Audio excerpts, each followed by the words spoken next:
Thank you very much for all of you, and thank you for Pomha, who is my true old friend. We have known each other how long? I can count it even, say, for about slightly less than 50 years. So we were truly old friends. I'm not older than 50 years. Okay, good, good. So please, you can leave now. All right? Okay, can I take off my mask, by the way? Okay, thank you. It's far better. All right, good afternoon, everyone. And I hope that it is also the same good afternoon in Tashkent, because it will be filmed and sent to you. So those who are in Tashkent would see me and your friends in Korea here fairly later. But somehow here in Korea now it is afternoon, so I would say good afternoon to everybody. As it's truly an honor and pleasure to be here to talk about Korean economic generally economic policy, not just Korean economic policy, but the most of the focus is on the Korean economic policy, of course. And it is, again, I should say it is an honor and pleasure. And since I don't have that much time, let's directly begin with my talk. As you can see here, title is Economic Policy, How is and should it be formed? And as far as I understand, students here are whose majors are economics or sometimes management science, and those who are in the Uzbekistan, also their majors are the economics and economic related fields. So much of the part or much of the contents here would be the one that you already know well or very familiar with. So I would skip some part, much of the part that I think you are very familiar with, or at least acquainted with. Okay, but so in doing so, I think it would be better for me and for you to see what I would like to say or what I would like to convey as an idea to you first, and then it would be better for you to follow this so-called talk or special lecture. Okay, so first page. The next page, as a matter of fact. Second page, you can see this. Summary first. That is it. So this page is all that I have to say today. Okay? There are 3 questions here. And the answer, which I'm going to say. One is this. Is the market perfect? Yes. Problem is under certain conditions. Those of you who are maybe junior or seniors in the economics department already know this very well, I think. Well, even freshmen or sophomore guys also know this part of the answer here. And then, after that, if the market is perfect, why do we need economic policy? That is the next question. That is the main question, probably. And still, we need it because of these: market failure, income distribution, and macroeconomic policy, which is quite related with the market failure in general. And then the last one, which could be the punchline, and I don't know whether it is strong punch or really so final finish blow or not, but I hope that is how should it be done? It means policy. How should it be formed? And how should it be set up? And how should it be the process, proceeded, carried out, practicality. So that is the conclusion here. Fairly simple, right? And to arrive here, to reach this point, I would like to introduce some economic theory that might be already known or told to you. Okay, that is the starting point. Any questions so far? So the logic of chain, I'm sorry, by English, chain of logic is clear? Good, very good, thank you. All right, let's start with the economy. I don't think you need this. Oikos nomos, probably you already heard of this. That's Greek, not Latin, and it means principle to manage a household. So today we generally say political economy, then just an economy. Political in that there means that it is a problem with, it involves interpersonal relationships. Here it says only household, individual or household. Well, we don't need to distinguish these two terms or somehow, some problem with this. And then, as you know very well, economy is this problem. Economy is actually deals with this problem of the choice. So, and then problem of the choice actually leads us to the problem of opportunity cost. Okay, that's all you have to understand. And I'm sure rather, that all of you know this. All of you know how important is the problem of choice in economics. Economics is the principle to study economy, and how it is important to understand the opportunity cost. Okay? All of you know very well, huh? Good. So then, economics is this. You know this. Let's skip this part. And then opportunity cost. Well, there I can say something about value of the best alternative given up to make a certain choice. You know this because you already learned it from your principal course in economics, I guess. Anybody who has not heard of this, please raise your hands. None, right? All of you know this very well. I hope. Unfortunately, it is indeed, as a matter of fact, hard to understand. When I was a college student, like this, maybe junior to you, back in some mid-70s, one of my professors, in the principal course of my principal course, the professor who taught us that principle of economics, at the first hour, at the first class, he emphasized the importance of the opportunity cost, saying that without knowing opportunity cost, you cannot understand economics at all. You should bear in mind, all right? Good. And then it's an example, and probably this gentleman is called Rush Limbaugh. I am not so sure whether any of you heard of this man's name. None?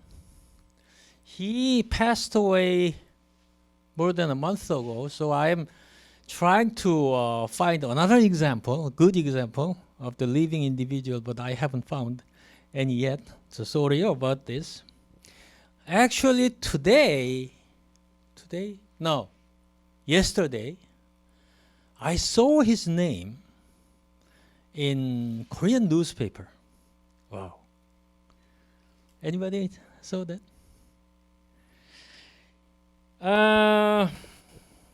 He is a radio talk show host, and he's certainly so-called ultra conservative.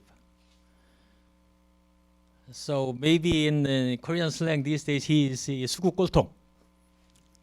But he is the #1 radio talk show, so he earns a lot of money. So he's very famous. He was actually. He passed away. He was very famous and earning a lot of money. So some other guy, some baby reporter, asked him whether are you going to run for a public office. And he said, "This can't afford the pay cut. There's an honor, there's a power if he becomes a congressman, for example, but he has to lose his money, a lot of money that he earns." That's the opportunity. Good example of the opportunity cost. And the reason why he appeared on the yesterday's Korean newspaper was this. The writer of that column in the newspaper likened him with Mr. Kim Il-jun in Korea.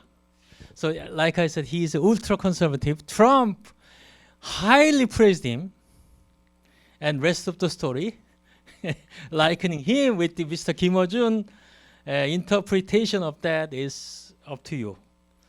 If you want, you can read the, I forgot the title of that column, but it was in 조선일보 yesterday, which is a conservative paper, as you know. So you can see why he likened him with Mr. Kim Jong-un, I guess. You understand that? Good. Economic policy, this one. First line, application of economic theory to the real world. There. Economic policy also have an opportunity cost. This is the key point here in today's talk. You have heard of the pros and cons of the economic policy, I guess. So there always is a cons for an economic policy.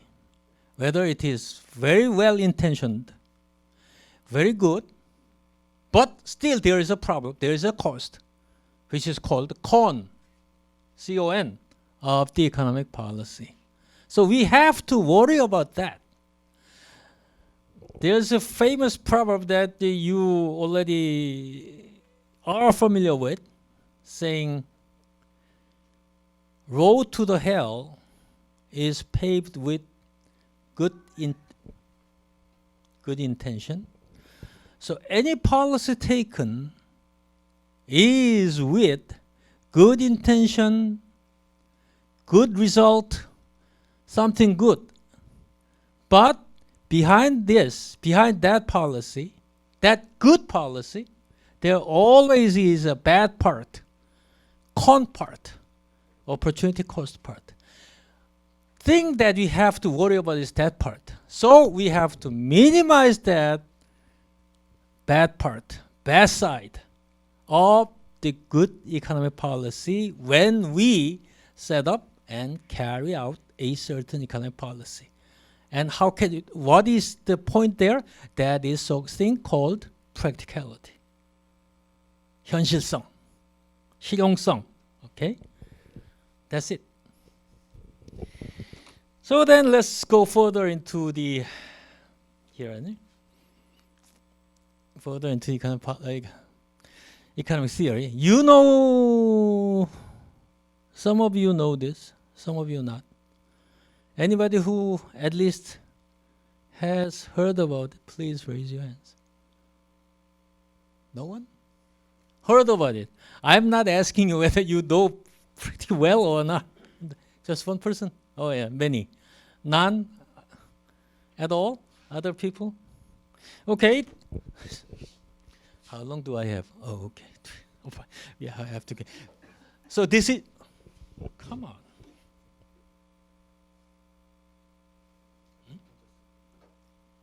This? This? This one? Oh, hands. Thank you. Okay. This says competitive equilibrium, parity efficient, and parity efficient contributions can be, distribution can be obtained by competitive equilibrium. So the pure logic, it says A is B, B is A. That means A equals B. So competitive equilibrium, which is known to be market equilibrium, is parity efficient.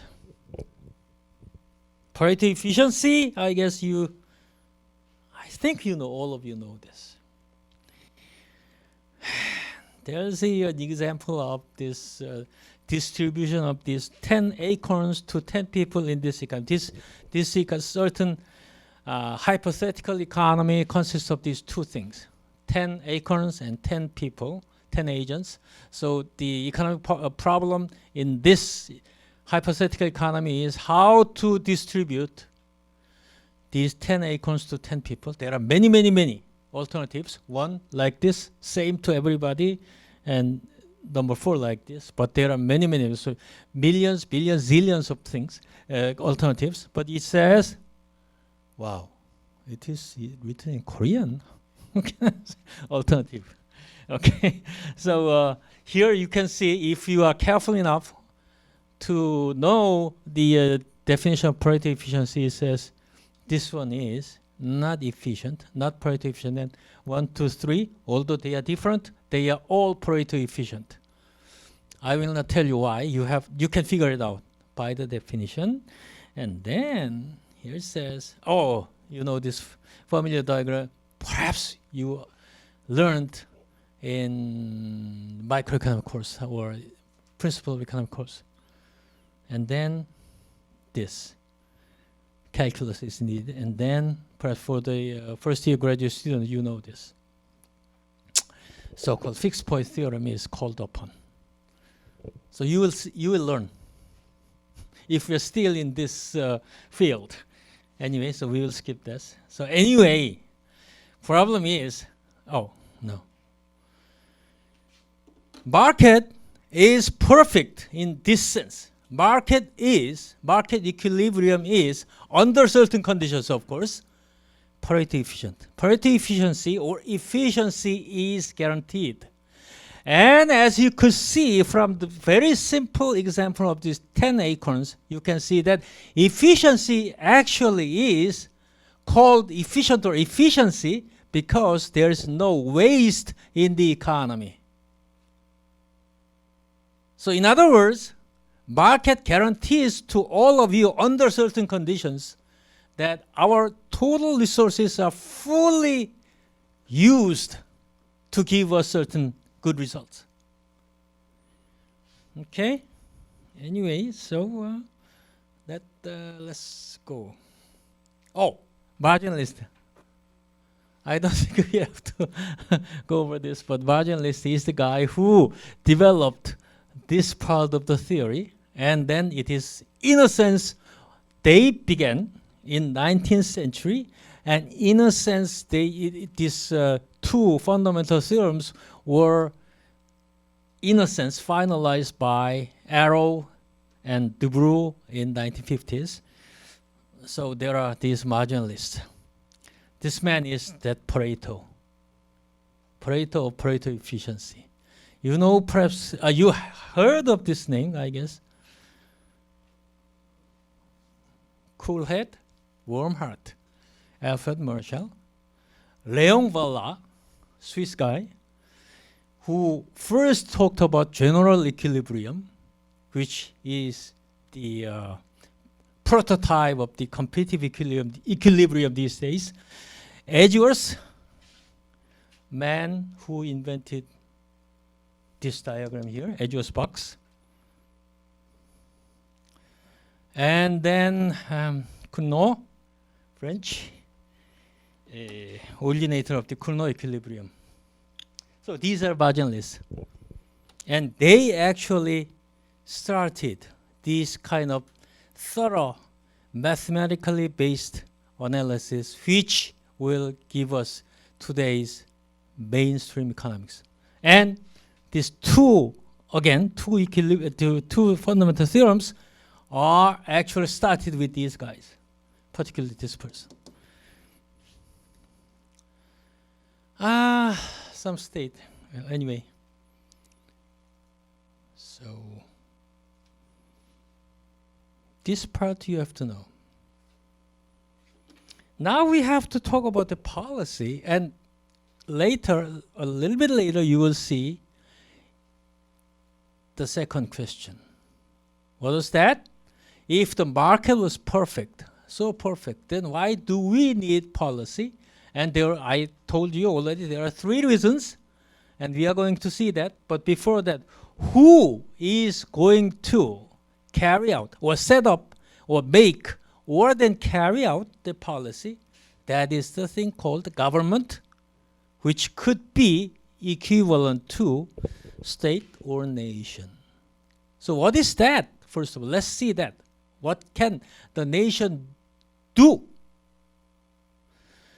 Then we have to see this guy first. Hobbes, Lionel Hobbes. Perhaps you heard, if there's no political science major student, I guess, here. No one? Okay. Lionel Hobbes, he says, oh, there's a Latin. bellum omnium contra omnes, the war of all against all. 만인의 만인에 대한 투쟁.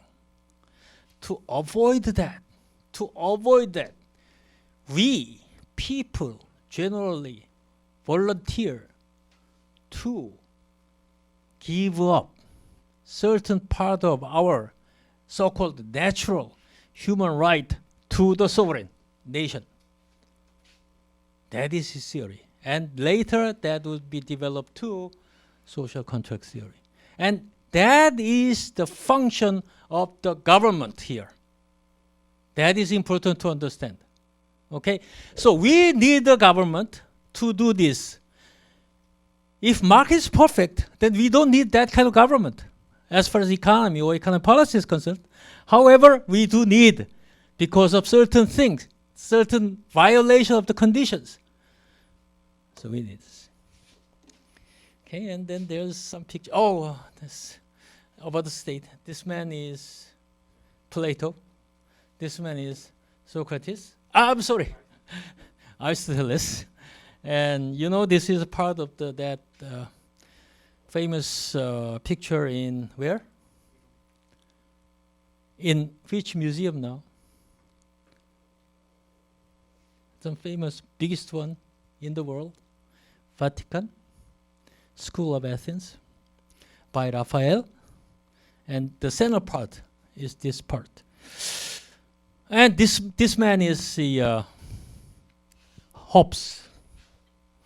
And this is the title, cover of that book, which includes all this theory of his that is called Leviathan, big one.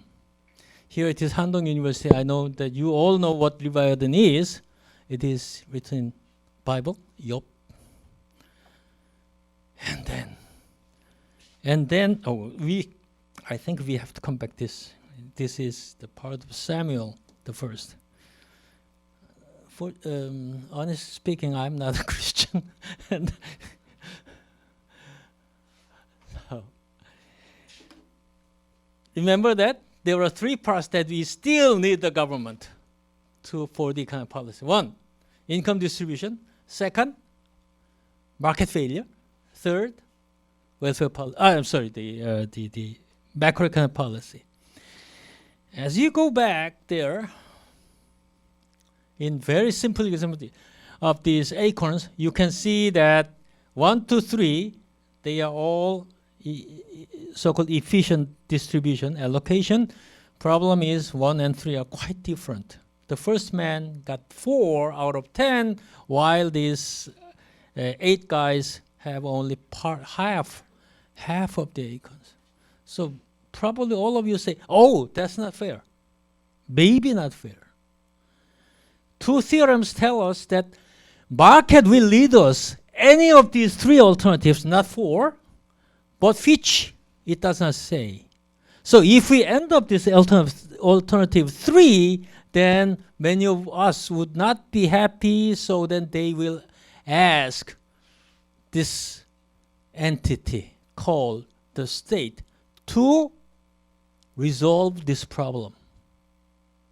And government in the modern day market economy is the only entity that can do this.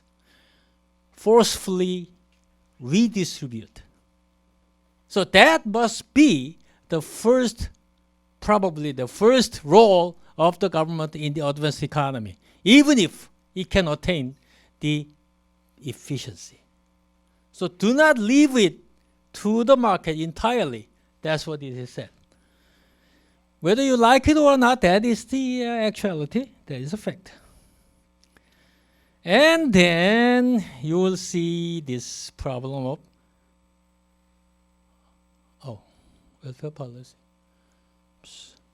macro policy, market failure, public good, theory of public good, national defense, for example, free rider problem. Since I don't have that much time, I will just name that free rider problem. So even the very die-hard believer of the market will say that for the thing like national defense, it should be provided by the government or state, not by the market, because of that free rider problem. Perhaps you know this. So then, back to this part of the Bible. You know the story here. It is about Samuel, who is the prophet, and then people in Israel at that time asked him to set up the king, and Samuel knows God's will, so he denies it. Okay, he said, that is what the king who will reign over, if you want a king, then he will do. Make them serve with chariot and horses. What is this? Responsibility of defense. 국방의 의무, correct? And then he will take your daughter to be perfumers and cooks and bakes. So for the nation, if you have a king or if you have a government, you have to serve. You have to work against your will sometimes. Best of your fields and vineyards and give them to his attendants. And to take a tenth of your tithe, 11조. Okay, tithe. What is it? Responsibility or duty of tax. You have to do that if we want a king, if we want a government. When that day comes, you will cry. You, Israel people, will cry out for relief from the king you have chosen, from the nation you have chosen, and the Lord will not answer you. Lord will not hear you. Once king is established, and that is it. You have to go with him, or you have to go with that entity till the end. No setback. Still they say, still people say, hearing this, we want king before us, then we will be like all the other nations with a king to lead us. National defense is the problem or duty of the nation. We cannot do, people cannot do alone.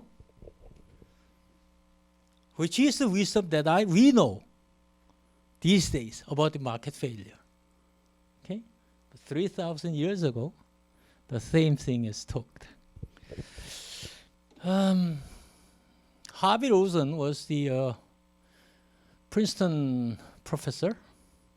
He first took this example in his book, and all of us follow him and cite this part.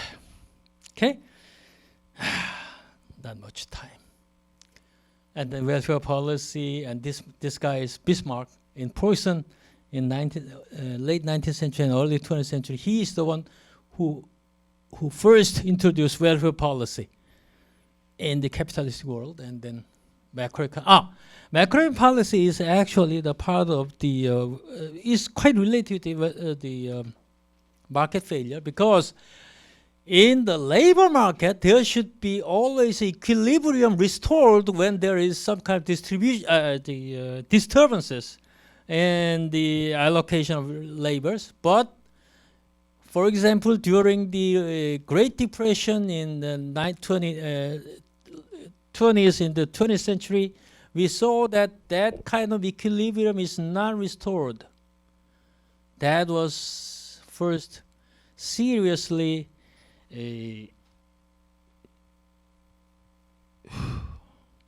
investigated, proper word is, seen by the person named Keynes. So in the classical economics say that equilibrium in the labor market should be restored. In other words, if there's unemployment, then there is a drop in the wage, and so then there would be an increase in the increase in the demand of labor, so then there will be the equilibrium of the labor market restored. It doesn't happen. It will happen in some days, maybe a couple of decades, 30 years or 40 years or 50 years later, after we all die. That's what he said. So during that time, to avoid that kind of suffering, we have to do something. That is the origin of the macroeconomic policy. So these three parts is the part that the government should do. All right? Even in this well-functioned, so-called well-functioned market economy, even we need these three functions which are very important and big ones for the government to do. So then, the final question here, what can we do? Should do well.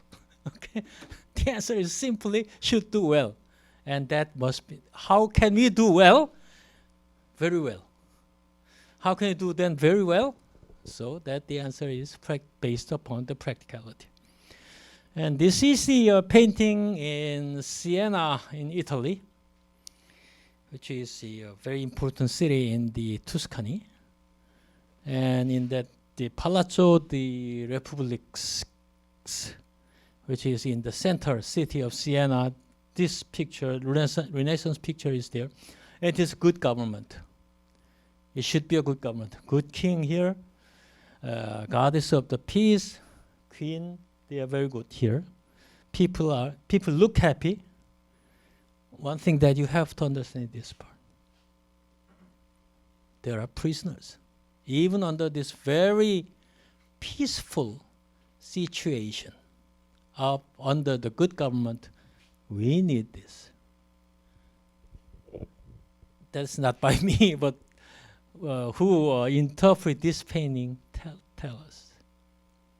Okay, for a good government to function, then there will be a strictly good system and law. Bad government, as you can see, it is bad government. Very easy to see it. And this is how we, well, this part is, I can skip it. This part is how we actually set up and carry out certain policies. So there are many related parties, although the major party or the main party is here, ministry. Okay. There's Blue House in Korea. There's presidential office in any countries, or prime minister's office in many other countries, and other ministries, Bank of Korea or central bank in many other countries, local governments, foreign sector, press, and parliament or national assembly. All these are related for a certain policy. So then let's go. A lot of meetings like these. Leadership. Let's get 40 minutes is a really short time, huh? Okay. All these are needed. Now we have to go. This part. Basic directions of the policies are already given outside of the economic arena. It is generally political ones. You see, president or prime minister or congressman, whoever they are, they promise something. We are going to do this. And they get enough majority votes, by or with that kind of promises, public promises. They have to keep it. And that's the major directions of economic policy there. It is already set. And details, that's the problem. Okay, details are very hard to get. That's why we need administrative bodies and bureaucrats or civil servants. They do this. Congress, press, general public opinion, they need it because, again, there are pros and cons of the certain policy. Pros, they know it. Cons sometimes know it. I mean these people here and this. However, real cons may be hidden somewhere. And then people who are suffering from the cons of the certain policy should speak out through the press, through some other SNS, for example. So opinions of outside experts together with general public's opinion must be heard. It is a very important part of the policy setting. That's what I'm going to say. Easier said than done. Is there anyone who is going to be a bureaucrat someday, or politicians someday in this country or in some other countries as well? Then you have to bear these in mind.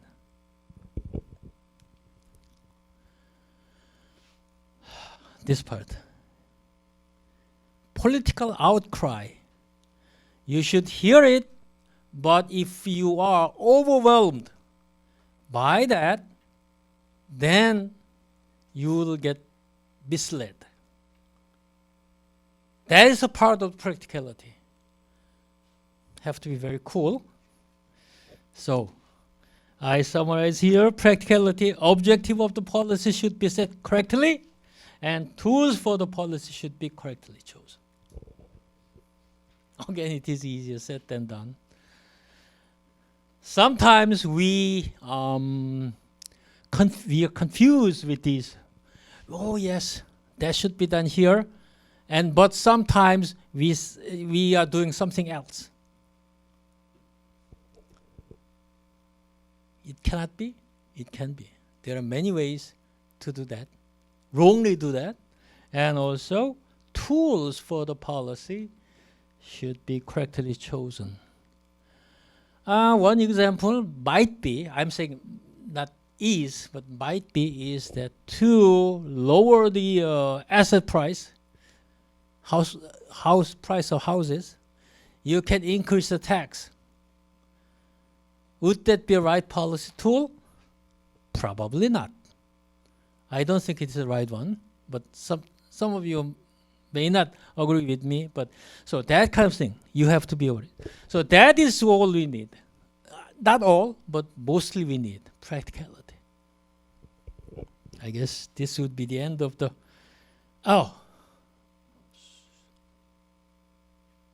here. This says, to catch the mouse, it is not important whether a cat is black or white. Who said this? Mr. Deng Xiaoping in China. The results, that kind of results of what? Practicality. We saw this. All of you know this very well. Korea and China example. Okay? So if you really want to talk about the economic policy, then don't forget practicality. That's the conclusion here. Two men, you know who are who. And it's I add this part because of this picture here. This gentleman was a former deputy prime minister and minister of finance in Uzbekistan, Mr. Azimov. We had a national flag of the Uzbekistan. Those of you who are in Uzbekistan probably are familiar with this gentleman here, who is no longer a minister, I heard.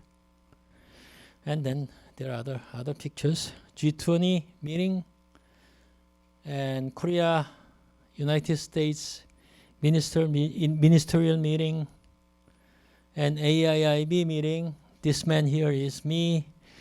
This man here is President Xi Jinping. And I forgot her name. The director of the IMF at that time. Now she is the president of the European Bank, Christine Lagarde. So let's go back to this.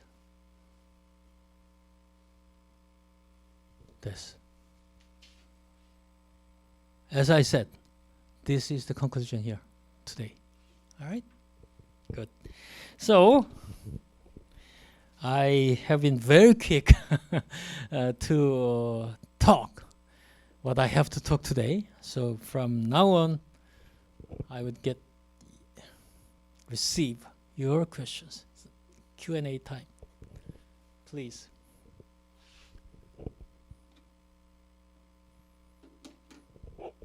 Yeah, go ahead.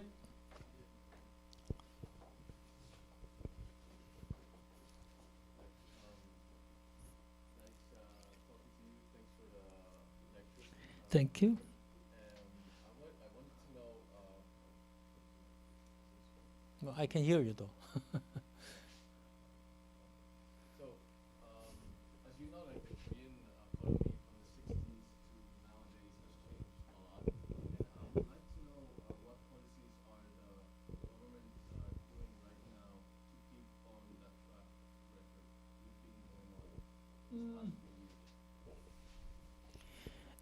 First of all, this it is hard to say what is a track now, because now track is quite should be different from the track that we took in the past. Say, for example, from 60 to maybe early 80 or late 70s. For example, in year 79, when the second oil shock was hit the world, and then also we had a political turmoil by the assassination of the then President Park Chung-hee, and then some coup in the 1980. So then there it is, so-called the rapid economic growth period. So as you probably know very well, at that time, even though market is perfectly open, in many parts inside the country, the economic policy aims at some kind of control. It is very rare case of the so-called cohabitation between this protective policy and open policy. Somehow, so by doing so, we have a lot of regulations and also at the same time quite an opening to the outside world. So the export-led growth and all those led us actually the very high growth rate. And then from 80s on, we had a major change in economic policy orientation or economic policy direction that is more opening and far less regulation inside the economy. And that went on till 1998, when we were hit by the so-called IMF economic crisis. And then after that, we have been fully open to the outside. For example, the foreign exchange market is fully liberalized, and also most of the regulation so far, whatever there were, are abolished and lifted. So then, from that on, we can say that same track from, say, about 20 years ago, 23 years ago, from 1991, 1998, yes. Full-blown market economy, if we say one word to characterize this track. So then, currently we are following that track, I think, or sometimes focus is more on distribution, like these days, or more on the growth. And about 10 years ago, maybe, but there are kind of some fluctuations of more toward growth or more toward distribution, but I guess that basic directions are still the same: full-blown market economy. Of course, that doesn't mean the government should not do anything, because we saw that government is needed, but somehow the basic principle must be that. So it could be quite different from the ones that we had in the 60s or 70s or even 80s.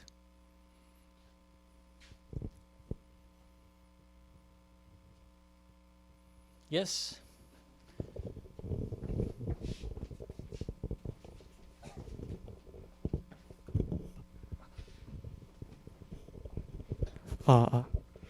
안녕하십니까. 저는 16학번 그 경제학부 소속 임주영이라고 합니다. 일단은 제가 경제 기사를 경제 신문을 굉장히 좋아하는 편인데, 불과 얼마 전까지만 해도 이 박근혜 정부의 그 기획재정부 장관으로 이 근무하시는 모습이 신문 기사에 나오는 게 굉장히 엊그제 같은데, 이걸 실제로 이렇게 정말 뵙게 돼서 정말 영광으로 좀 생각하고요. 그다음에 감사합니다. 또 바로 앞에서 이렇게 질문할 수 있는 기회가 있다는 것에 굉장히 정말 영광으로 생각합니다. 일단 우선적으로 제가 이제 궁금한 것은 또 기획재정부에서 그 기관장으로 또 근무를 하셨기 때문에 요즘 기획재정부가 운영되는 것과 관련해서 제가 질문드리고 싶은데요. 일단 뭐 최근에 이 홍남기 경제부총리께서 뭐 페이스북 등을 통해서 이 우리나라가 이 세계 경제 위기 속에서 굉장히 세계 수준에 비해서 아주 재정 건전성을 유지하고 있고 아주 안정적인 그런 상태이다라고 굉장히 강조를 하고 있는데, 이러한 부분에 대해서 한국은행 이주열 총재는 이제 우리나라가 뭐 공공부채나 공기업 부채, 뭐 가계부채 등이 좀 심화가 되고 있는 상황에서 굉장히 재정 건전성 위험이 있다라고 지금 얘기를 하고 있습니다. 이런 상황 속에서 이 기획재정부가 지금 말하고 있는 이 건전성과 그다음에 한국의 세계적 안정적인 회복세에 대해서 어떻게 평가하는지, 또한 예. 이 기획재정부가 현재 잘하고 있는 것인지에 대해서 궁금합니다. 예. 알겠습니다. So your question is about the not president. I'm sorry, current Minister of Finance, Mr. Hong Nam-gi's statement that our the economy is somehow doing fairly well under this bad circumstances worldwide, and also the fiscal soundness is fairly well, at least not bad. While the President of the Bank of Korea, Mr. Lee Ju-yeol, said, no, the fiscal soundness we have to worry about because there are a lot of deficits and debts, not only in the government sector, but also in the public cooperation sector and also household. So which one should be correct? I guess that is your first question. And then second one is then under that circumstances, our Minister of Finance and Economy, what steps in there are doing well. So there are two parts. Well, first, the first part, I do worry about the fiscal soundness of Korea. First of all, the economic situation here. Economic performance, last year, we did fairly well compared to the other countries. As you saw, the China has a huge decrease in GDP growth, and also United States, all other European countries, Japan, they suffer a lot, while we suffer modestly about 3.1% negative, so which is better. But that means this year we are supposed to do not to do well as they do, because it is so-called a basement effect, because they had a lot of suffering last year, so there's a big rebound this year, as you can see from the figures in the United States, China, and even EU countries, and also Japan. On the other hand, we did fairly well, so this year we are not going to do well. So if you sum up or average these 2 years, we cannot say that we did well, unfortunately. And then fiscal soundness, I think we have to worry about that. So I am more on the side of Mr. Lee's opinion. So our debt to GDP ratio will be around 45%, which is a very rapid increase these days, and that would not be a good sign. Although the people in the Ministry of Finance and Economy may not agree with me. And are they doing well? No, I no comment on that. Because these people are the people who a couple of years ago worked with me. Okay, but somehow they are doing they are trying very hard. That we have to admit.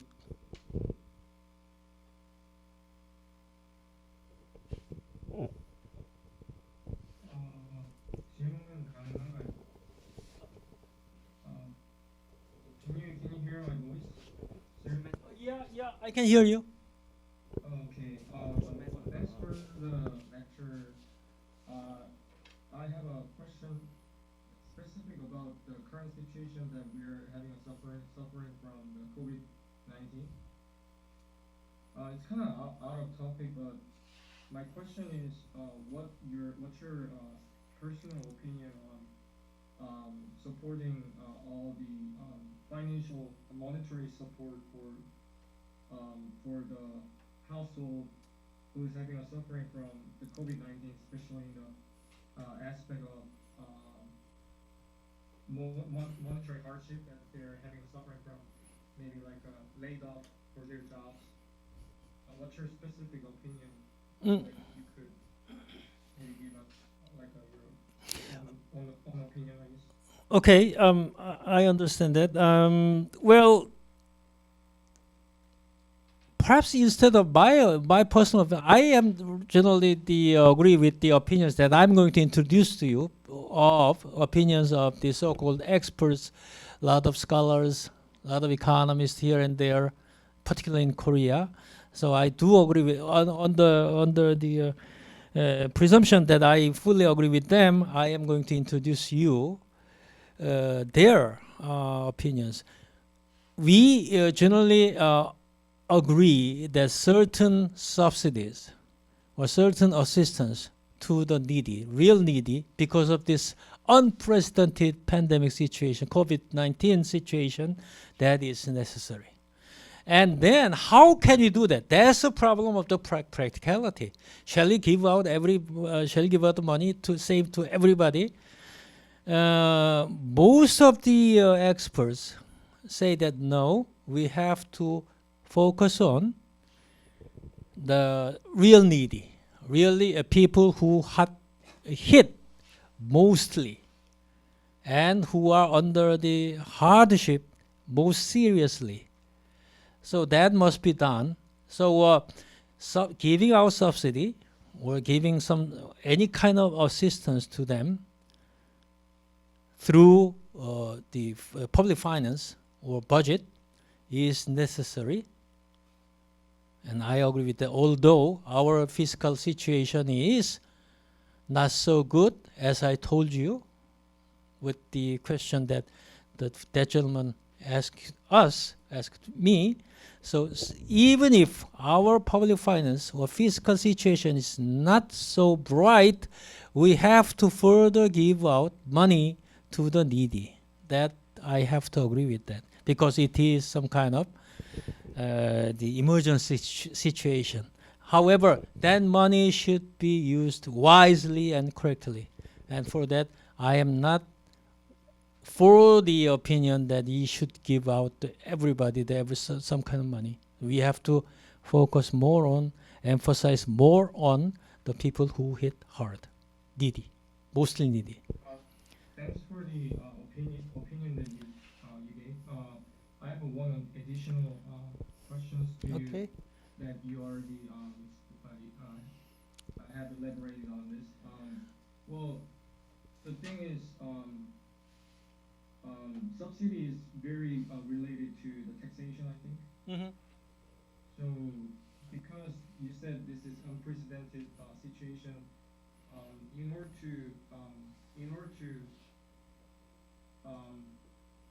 overcome this situation much more efficiently, I think you said the only preferable way for us to do is to collect a lot of Money. taxing that money. Yeah. So Mm-hmm. and a lot of young generations are worried that those taxations that we eventually have to pay in the future. So Yeah. what's your opinion on that? Okay, so actually the tax is paid by the current generation, including young nowadays, if they work. So if it is actually these subsidies or assistance or money given out is fully financed by the money being collected today, then young people like you don't have to worry about that because it is paid off now. Problem is that tax is not enough. Tax financing is not enough to finance these money or subsidy that we need. Then there should be debt, and debt is owed by people, and we have to accumulate. Deficit and then accumulate the debt. So that would be the burden of the young people in the future. They have to be paid back. Yeah, that's a dilemma here. So tax money is not enough So then some amount of deficit and then debt is unavoidable. That's a problem, and that's the agony, but that's the dilemma. And but I think we have to take it. So even in that sense, it should be very important that money is correctly and wisely used, because there should not be any the waste of the fund that we have. Very valuable fund. And then, so avoid that kind of problem. Why don't we raise taxes? Well, perhaps we have to raise the tax rate, or some raise the tax revenue somewhere. And unfortunately, that raising tax much is politically very unpopular. So any administration or any government really is at least very hesitant, to say the least, to raise the tax substantially, and that could be a problem here. And it is not even easy to raise the tax substantially in such a short time. You have to change the tax law and so on and so on. So it may take time, and so that's a kind of dilemma, I guess. And so during this kind of period, some kind of deficit and then debt is, like I said, unavoidable. But still, there's one true fact, that is, we should not waste that money. It should be used correctly and wisely. Thank you so much for the great explanation. You're welcome. I have a question. Yes, go ahead. Hello, my name is Youngsa Lee. Currently taking the international economic this semester. Yeah, since I live in Jamsil-dong, so I think you are more familiar to me than like Minister Yu. And also The same. Honored to take a special lecture and have the opportunity to ask questions. Yeah, despite a total of 25 real estate regulations during this government, I wonder what is the most urgent thing that needs to be lifted among so many regulations. Oh, It's like to be listed or to be undone, not just. Well, first of all, yeah. Is that all, or some more? Go. yeah, it's, Okay, good. Thank you. I'm sorry to interrupt you. So your question is not just about the so-called general remedy for this kind of not a chaos. It's a hardship that we are facing in the asset or housing market. That is the most of the experts say that the increase of the house stocks, all right, increase the supply. That is the first thing that you have to do, and even this administration seems to agree with that, I guess. So that must be the first one that you have to do. Then you said that if there's a thing, if I name just one thing that should be lifted among which it is regulated or it introduced during this administration, then what can I say? The so-called what is it? Loan, housing loan. No, not just loan. I'm sorry. The my gosh, 임대차 3법. 3 laws about the lease and yeah. Oh, that should be lifted, I think. First of all. And that must be the first one. And actually, there are many others that have to be undone. But if you ask me to just one, then that law. so 3 laws of rent and lease. yeah, so in order to make Just wait. Please wait. Please. Okay. Oh, thank you. So, good afternoon. It's my pleasure to meet you. I have a question. In I'm taking a global SDG course, and eventually there we are studying about child labor, and we Oh. became to know that this year 2021 is the UN International Year for the Elimination of Child Labor. Many countries are taking part of this international movement, and as coming from a developing country, I want, and you might know, like this is a big, huge problem in developing countries, child labor. And I wonder what actions are, if you know, if there is any action or policies that Korea is taking as a developing country, because you know, it's not just a fight of developing countries, but also developed countries can maybe send assistance or things like that. So I'm just curious if there is any information about that. Yeah, first of all, the child labor is a real serious problem. I agree with you, and mostly it is even you can find very much in the developing countries. But developed countries, I'm not so sure whether we can find this explicit child labor there. Where are you from, by the way? India? Bolivia, I see. Okay, so anyway, some underdeveloped or developing countries, we are seeing a lot of child labor problem, and of course it should be prohibited. And honestly, there was in this country, in Korea, we even after 60s, when I can see the things, because I was born in 1955, so 60s I was in before 10 or lower teens, and still there was that kind of problems, implicit problem, but explicitly we didn't have a child labor problem in Korea in 60s, I think. Implicitly we do have a lot of housemaids, for example. They actually came very young to a certain family and to work for that, and that was done here. So what can I say? Well, like I said, it should be totally prohibited, and it should be seriously punished. And other than that, what kind of good remedy for that I can see? Unfortunately, no. So if your economy grows, then it will naturally abolished. Naturally will go away.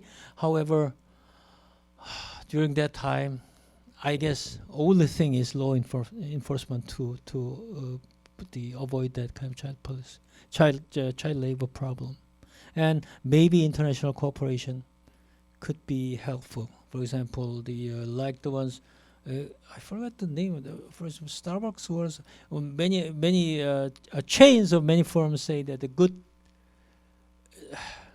Do you know anything? The good business was things like that, so that they would not buy any raw materials from the companies or nations or so, which is making use of this child labor. That kind of international cooperation could be help from the advanced or developed countries.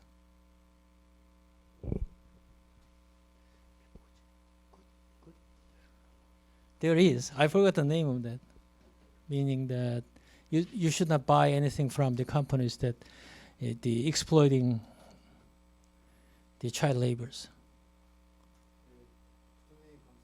Yeah.